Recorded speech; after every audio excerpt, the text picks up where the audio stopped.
Professional wrestling के अंदर wrestling तो खैर इंपॉर्टेंट है, बट उससे भी कई गुना ज्यादा इंपॉर्टेंट आ जाती है स्टोरी टेलिंग। अगर आपकी स्टोरी टेलिंग अच्छी नहीं है तो फिर आप माइक पे अच्छे नहीं हो सकते, और अगर आप माइक पे अच्छे नहीं हो तो आप क्राउड के साथ कनेक्ट नहीं हो पाओगे, और अगर आप क्राउड के साथ कनेक्ट नहीं हो पा रहे हो तो फिर आप एक सक्सेसफुल सुपरस्टार कभी नहीं बन पाओगे। और ऐसे हमने WWE के अंदर बहुत सुपरस्टार्स देखे हैं जो कि रिंग में तो भाई बहुत ही तगड़े हैं, बट माइक पर वो बहुत ज्यादा खराब हैं, जिसकी वजह से वो उतने सक्सेसफुल नहीं हो पाते हैं जितना उनको होना चाहिए। तो कौन है वो करेंट सुपरस्टार जो कि माइक पर बिल्कुल भी अच्छे नहीं है, ये डिस्कस करेंगे इस वीडियो के अंदर। So hey buddies, welcome to our channel and I am back with a new video. अगर आप चैनल पर नए या फिर सब्सक्राइब अभी तक नहीं किया है तो फिर जल्दी से चैनल को सब्सक्राइब कर लेना, क्योंकि इस तरीके की क्रेजी इंटरेस्टिंग वीडियोस चैनल पर रेगुलर आती रहती है। तो स्ट्रेट अवे चलेंगे अब हमारे पहले सुपरस्टार की तरफ गाइस, और ये है solo Sikoa. Now solo Sikoa ring में ठीक ठाक है, बट माइक स्किल्स में तो भाई ठीक ठाक भी नहीं है। माइक स्किल्स में तो वो बहुत ही ज्यादा खराब है, और ये एक चीज है जहाँ पर वो आगे चलकर जो है वो मार खाने वाले हैं, क्योंकि mic skills like I said की भाई बहुत इंपॉर्टेंट है। अगर आप क्राउड के साथ कनेक्ट ही नहीं हो रहे हो ना, तो रिंग में आप चाहे जितने भी अच्छे हो आप फ्लॉप हो गए। अब सोलो सिकोआ के साथ अभी स्टोरी लाइन बहुत अच्छी चल रही है उनके साथ, जिस स्टोरी लाइन में वो है ऑफ कोर्स ब्लड लाइन वाली स्टोरी लाइन की मैं बात कर रहा हूँ, तो उससे उनको डेफिनेटली बेनिफिट हो रहा है अभी, और आगे भी स्टार्टिंग में होगा, बट आगे चलकर लॉन्ग टर्म में डेफिनेटली उनको ये चीज जो है वो दिक्कत में डालेगी अगर उनके माइक स्किल्स आगे चलकर इंप्रूव नहीं हुए। बट फिलहाल की अगर हम बात करें तो फिलहाल तो वो वर्स्ट माइक टॉकर की लिस्ट में डेफिनेटली आएंगे। चलेंगे गाइस अगले सुपरस्टार की तरफ। अगले सुपरस्टार है guys Rey Mysterio. Now Rey Mysterio legend है, और शायद मैं ये बोलना मतलब गलत नहीं होगा कि रे मिस्टीरियो इक्के दुक्के उन सुपरस्टार्स में आते हैं जिनके माइक स्किल्स उतने अच्छे नहीं है, बट स्टिल वो सक्सेसफुल हुए, और वो इसलिए क्योंकि उनका कैरेक्टर बहुत ही यूनिक था, बहुत ही अलग था, और इसीलिए उनके माइक स्किल्स खराब होने के बावजूद भी वो इतने सक्सेसफुल हो पाए WWE के अंदर। बट इमेजिन अगर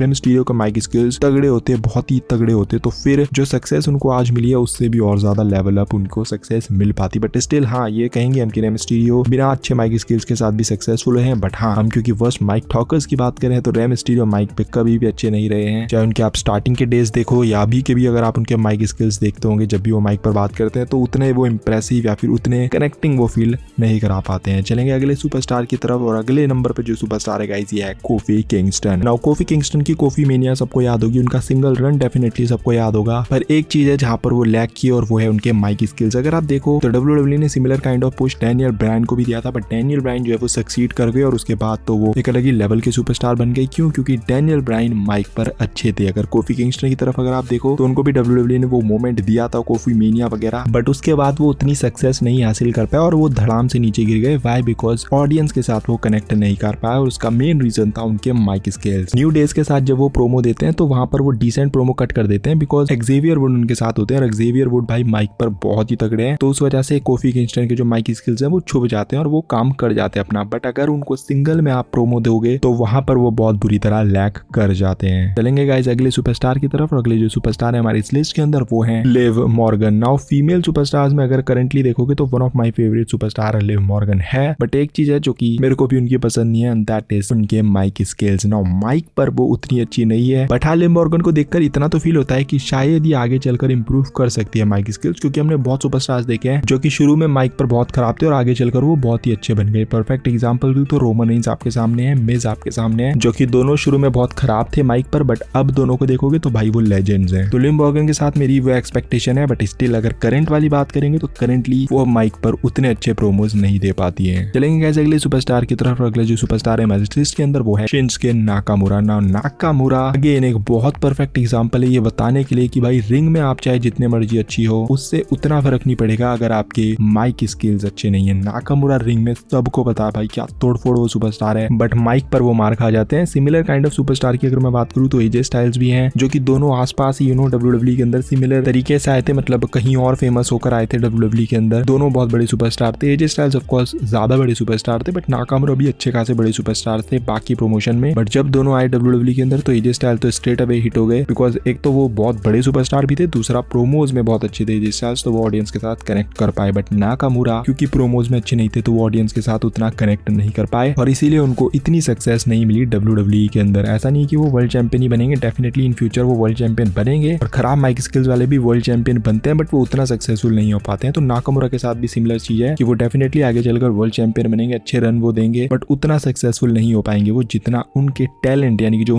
इन रिंग टैलेंट है उनके पास उसके हिसाब से उनको जितना होना चाहिए था उतने सक्सेसफुल नहीं हो पाएंगे। चलेंगे गाइस आगे, और अगले सुपरस्टार है हमारी इस लिस्ट के अंदर बॉबी लैशले। नाउ बॉबी लैशले को देखकर जब भी मैं देखता हूँ तो ऐसा फील फील होता है यार काश इसके माइक स्किल्स अच्छे होते तो हमें एक similar kind of Brock Lesnar superstar देखने को मिलता। मतलब ब्रॉक लेसनर का करियर भी अगर आप देखोगे तो ब्रॉक लेसनर माइक में बहुत खराब है, ये सबको पता है, बट ब्रॉक लेसनर के साथ एक अच्छी चीज हो गई कि पॉल हेमन उनके साथ कनेक्ट हो गए थे। तो पॉल हेमन के माइक स्किल्स क्योंकि इतने अच्छे थे तो इसलिए ब्रॉक लेसनर जो है वो चल गए। बॉबी लैशले के साथ वैसा सीन नहीं हुआ। बॉबी लैशले माइक पर भी अच्छे नहीं थे और उनको जो मैनेजर मिले थे पीछे MVP, वो डेफिनेटली माइक पर अच्छे थे, बट MVP के साथ ऑडियंस कनेक्ट नहीं कर पाई या फिर वो फीलिंग नहीं आ पाई ऑडियंस को, तो फिर इसलिए वो उतने ज्यादा नहीं चल पाए। बट अभी बॉबी लैशले फिर भी चल रहे हैं और उसका रीजन आप MVP को भी दोगे और WWE को भी दोगे कि जो कि उनको पुश कर रहे हैं, बट डेफिनेटली लैक तो करते हैं बॉबी लैशले माइक पर। अगर वो चीज होती उनके पास, माइक स्किल्स उनके अच्छे होते तो डेफिनेटली आज वो one of the top WWE superstars होते। अगली लिस्ट में हमारे दो सुपरस्टार्स को मैंने रखा है, दैट इज आस्का और इयो स्काई। दोनों सिमिलर मतलब जापानीज सुपरस्टार्स हैं, बट माइक पर दोनों ही पता ही है आपको। इयो स्काई अभी चैंपियन है, बट आप में से काफी लोगों को याद भी नहीं होगा कि वो चैंपियन है। और ये चैंपियनशिप रेन उनकी इतनी वर्स्ट जा रही है, इतनी खराब जा रही है, उसका मेन रीजन है कि ऑडियंस के साथ ही वो कनेक्ट नहीं कर पा रही है क्योंकि माइक पर वो अच्छी नहीं है। और सेम चीज आस्का के लिए भी मैं बोलूंगा कि उनके पास भी इन रिंग टैलेंट कूट कूट कर भरा है, बट वो भी उतनी सक्सेसफुल नहीं हो पाई WWE के अंदर जितना उनको होना चाहिए था। इनफैक्ट कई बार हम भी बोल देते हैं यार आस्का को पुश क्यों नहीं मिलता है, एंड उसका मेन रीजन है कि वो ऑडियंस के साथ कनेक्ट नहीं कर पाती। और क्यों नहीं कनेक्ट कर पाती है? Because of her mic skills. चलेंगे गाइस आगे और अगले सुपरस्टार है हमारे इस लिस्ट के अंदर ब्रॉन्सन रीड। नाउ फिलहाल ब्रॉन्सन रीड एक मॉन्स्टर वाला कैरेक्टर प्ले कर रहे हैं, आगे भी वो मॉन्स्टर ही बने रहेंगे, मतलब चाहे वो बेबी फेस रहे चाहे हील रहे, बट डेफिनेटली वो जो उनका साइज है उस हिसाब से उनको उसी तरीके से बुकिंग मिलेगी। बट हाँ एक चीज है जहां पर वो लैक कर रहे हैं, दैट इज माइक स्किल्स। हालांकि अभी ऐसा नहीं है कि उनको बहुत ज्यादा कोई मौका मिल गया माइक स्किल्स अपने दिखाने का, बट डेफिनेटली वहां पर वो लैक कर रहे हैं और आगे भी उनको इस चीज की वजह से प्रॉब्लम होगी। चलेंगे गाइस आगे और अगले सुपरस्टार है हमारे इस लिस्ट के अंदर रिकोशी। नाउ रिकोशी के लिए मैंने प्रीवियसली एक वीडियो बनाई थी सिमिलर, वहां पर भी बोला था कि रिकोशी के पास भी टैलेंट बहुत अच्छा है, बट जहां पर वो मार खा रहे हैं वो है माइक स्किल्स। कनेक्शन ऑडियंस के साथ उतना नहीं बना पा रहे हैं जितना उनको बना लेना चाहिए था considering his in ring talent. अब इनका भी similar kind of Rey Mysterio की तरह ही कैरेक्टर है, बट रे मिस्टीरियो मास्क वगैरह पहनकर आते थे, काफी अंडरडॉग सुपरस्टार थे, तो इसलिए रे मिस्टीरियो ठीक ठाक चल गए। अब इनके साथ क्या सीन रहेगा कि इनके साथ वो वाली सीन नहीं है कि ये कोई छोटे से सुपरस्टार हैं, बाकियों से सब अलग दिखते हो या मास्क पहन के आते हो या कुछ अलग सीन कुछ नहीं है इनके पास, तो इसीलिए ये उतना नहीं चल पा रहे हैं। अगर इनके पास भी कुछ बहुत यूनिक कोई चीज होती तो फिर ये चल जाते, बट वो यूनिक चीज इनके पास नहीं है फिलहाल। हाँ मोमेंट्स वगैरह ये डेफिनेटली दे रहे हैं, एक आधा इधर कभी रॉयल रंबल में एक तगड़ा मोमेंट दे दिया, कभी इधर दे दिया, तो उसके लिए WWE इनको यूज कर रही है। But as a single superstar मतलब अपने करियर में आप कितना सक्सेसफुल हो पाते हो वो भी इंपॉर्टेंट करता है, तो उस चीज में लैक कर रहे हैं डेफिनेटली, और वो इसीलिए क्योंकि माइक स्किल्स उतने अच्छे नहीं है। आई होप कि रिकोशी आगे चलकर इंप्रूव करे, क्योंकि थोड़ा सा वो तो दिखता है उनके अंदर कि वो आगे चलकर इंप्रूव कर सकते हैं माइक स्किल्स, तो लेट्स सी क्या वो कर पाते हैं या फिर नहीं। लिस्ट में हमारे अगले और आखिरी सुपरस्टार है Dominik Mysterio. Not just like his dad Rey Mysterio, Dominik भी माइक में जो है वो वीक है। अगर उनका फिलहाल का रन देखोगे तो जजमेंट डे के साथ वो बहुत ही तगड़ा कर रहे हैं, in fact one of the best heel है वो, बट उसका रीजन उनके माइक स्किल्स नहीं है। उसका रीजन है ओवरऑल जो उनके फादर के साथ उनकी फ्यूड चली, देन वो अभी जजमेंट के साथ पेयर हैं, उसके बाद उन्होंने अपने फादर को धोखा वोखा दिया, तो वो सारी चीज की वजह से उनको वो जो हील वाला जो रिएक्शन है, जो बू वाले रिएक्शन है वो मिलते हैं। जब भी वो माइक पर आते हैं तो उनको बोलने का मौका ही नहीं मिलता है क्योंकि क्राउड जो है वो बू करना स्टार्ट कर देती है। बट अगर ये बू वगैरह अगर आप साइड कर दो और उनको बोलो कि जा भाई तेरे को माइक पे प्रोमो डिलीवर करना है, तो वहां पर वो लैक डेफिनेटली कर जाएंगे क्योंकि नहीं है उनके माइक स्किल्स अच्छे हैं, जो कि हमने पास में भी कई बार देखे हैं, अभी भी हम देखते हैं कि माइक पे उनके स्किल्स अच्छे नहीं है। बट हाँ इस वक्त उनको वो मिल रहा है जो कि अच्छे माइक स्किल्स वालों को भी नहीं मिल पाता है, दैट इज क्राउड की तरफ से रिएक्शन। और उसके लिए मैंने आपको जैसे बताया कि रीजन उनके माइक स्किल्स नहीं है, रीजन है उनकी हिस्ट्री जो कि उन्होंने WWE के अंदर फिलहाल किया है। तो अभी उनका सब कुछ बढ़िया चल रहा है क्योंकि क्राउड की तरफ से रिएक्शन मिल रहा है, बट जब क्राउड उनको रिएक्ट करना बंद कर देगी तो फिर वहां पर वो लैग कर जाएंगे। बट हाँ डोमिनिक को देखकर ऐसा लगता है कि अगर वो मेहनत करेंगे तो माइक स्किल्स उनके अच्छे हो सकते हैं, सिमिलर जैसे कि जॉन सीना ने अपने माइक स्किल्स बहुत अच्छे किए हैं, रोमन रेंस ने अपने माइक स्किल्स अच्छे किए हैं, मिज ने किए हैं, और सुपरस्टार्स हमारी लिस्ट में जिनके माइक स्किल्स शुरू में उतने अच्छे नहीं थे बट आगे चलकर धीरे धीरे वो इंप्रूव करते रहे। तो डोमिनिक के पास भी वो मौका है, उनको देखकर लगता है कि वो कर सकते हैं अपने माइक स्किल्स अच्छे अगर वो उस पर ध्यान देंगे। तो ये थे वर्स्ट माइक टॉकर। आपके हिसाब से आप बताओ कि आपको क्या लगता है कि इनमें से कौन सा सुपरस्टार है जो कि आगे चलकर अपने माइक स्किल्स पे इंप्रूवमेंट लाएगा? कमेंट करके बताओ सुपरस्टार का नाम। बाकी अगर ये वीडियो थोड़ी भी पसंद आई होगी तो don't forget to like, comment and smash the subscribe button. मिलते हैं अगली वीडियो के अंदर। Till then love you all and do not give up, just keep fighting.